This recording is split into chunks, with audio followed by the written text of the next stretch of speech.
C'est aujourd'hui qu'on fait pour la première fois la kimchi bomb. Regarde, viens voir. On a notre kimchi de concombre.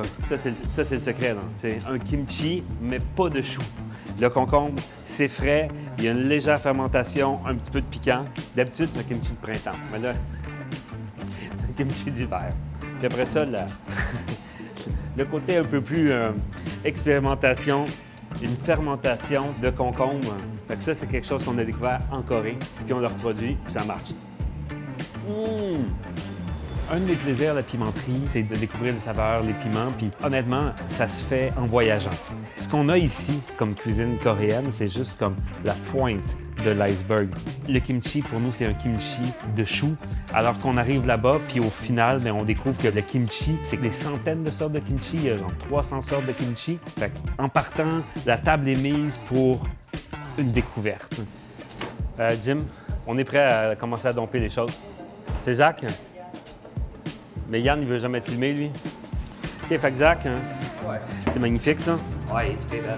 Fait que rappelle-moi, là-dedans, il y a gochujang. Il y a gochujang, sirop d'érable, ail, puis des oignons verts. Nice. Le kimchi de concombre, c'est un kimchi qui est d'une fraîcheur incroyable. Tu sais, c'est un kimchi qu'on peut faire minute. Pour aller chercher le vrai umami de kimchi, j'ai contacté Good Big Nice, qui est une entreprise d'ici, qui fait du kimchi. Et donc, on s'est retrouvé avec la saumure. C'est comme le résidu du kimchi. Et là, écoute, c'est fou. C'est comme du concentré de kimchi liquide. Donc, en incorporant ça au kimchi de concombre, on a un kimchi au carré.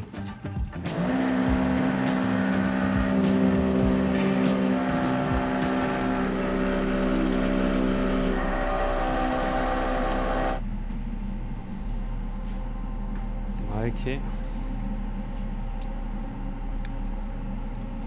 OK. Quand même. Attends le période. Oui. Mais la porte. On est proche et je pense qu'on a besoin de plus de force. Ah oui. Donc, le goût est bon, mais il manque l'ingrédient final du teriyaki qui va déterminer si est-ce qu'on est là exactement.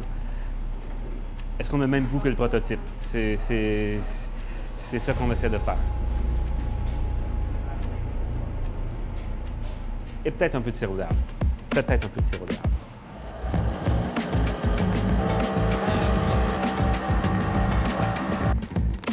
L'ingrédient secret, le périlla qui a poussé sur le toit du Palais des Congrès.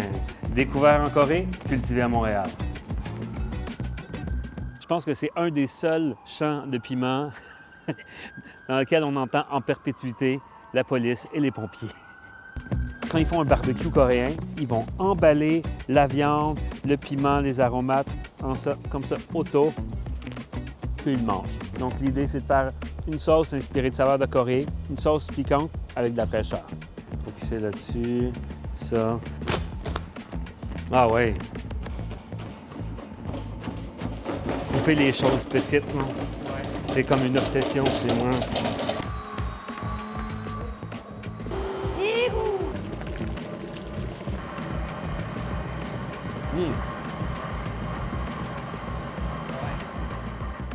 Un des objectifs primaires d'aller en Corée, c'était d'aller rencontrer une maître gochujang, de voir comment il procède, comment il fonctionne en petite quantité, de façon artisanale, puis en toute honnêteté, de montrer ma recette, puis de dire qu'est-ce qu'on peut faire de mieux.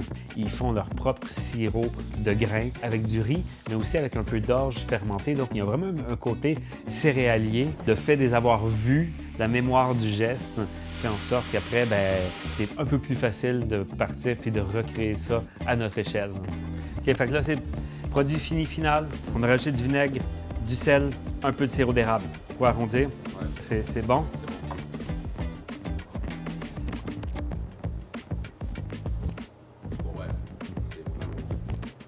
Ça valait la peine d'aller en Corée. Moi, j'aime penser que les sauces de la pimenterie racontent une histoire. Ça commence souvent par un voyage, une découverte, une rencontre. Les deux sauces incorporent vraiment cette idée-là.